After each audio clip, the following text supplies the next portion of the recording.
Assalamu alaikum everyone, welcome to the psychology lectures. My name is Asha Siddiqa and we are doing terminologies of DSM-5.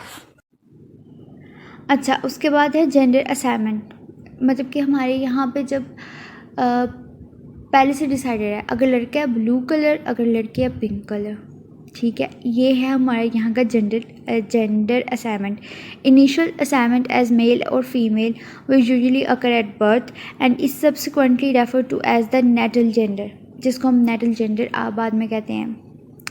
कि gender assignment के वो जब बच्चा पैदा होता है उसको तभी बता देना कि अच्छा तुम लड़की हो पिंक कलर, लड़का पैदा हो गया उसको तभी बता दो कि अच्छा तुम लड़के हो ब्लू कलर। उसके बाद फिर उनकी पर्सनैलिटीज़, एक लड़के को लड़के के तौर पे, एक लड़की लड़की है, उसको शुरू से ये सिखा देना, शुरू से उसको ये बता देना।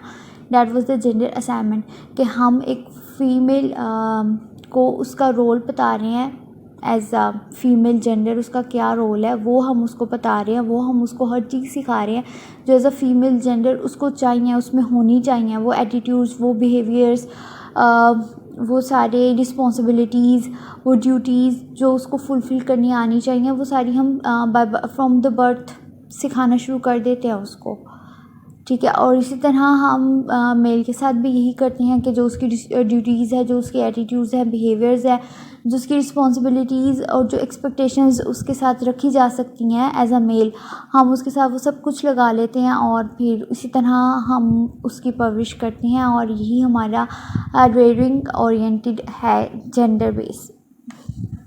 आई होप कि आपको समझ आया हो, और अगर नहीं समझ आया आप कमेंट में मज़ीद पूछ सकते हैं, नो प्रॉब्लम। लेकिन सब्सक्राइब एंड लाइक ज़रूर कर दीजिए। अल्लाह हाफ़िज़।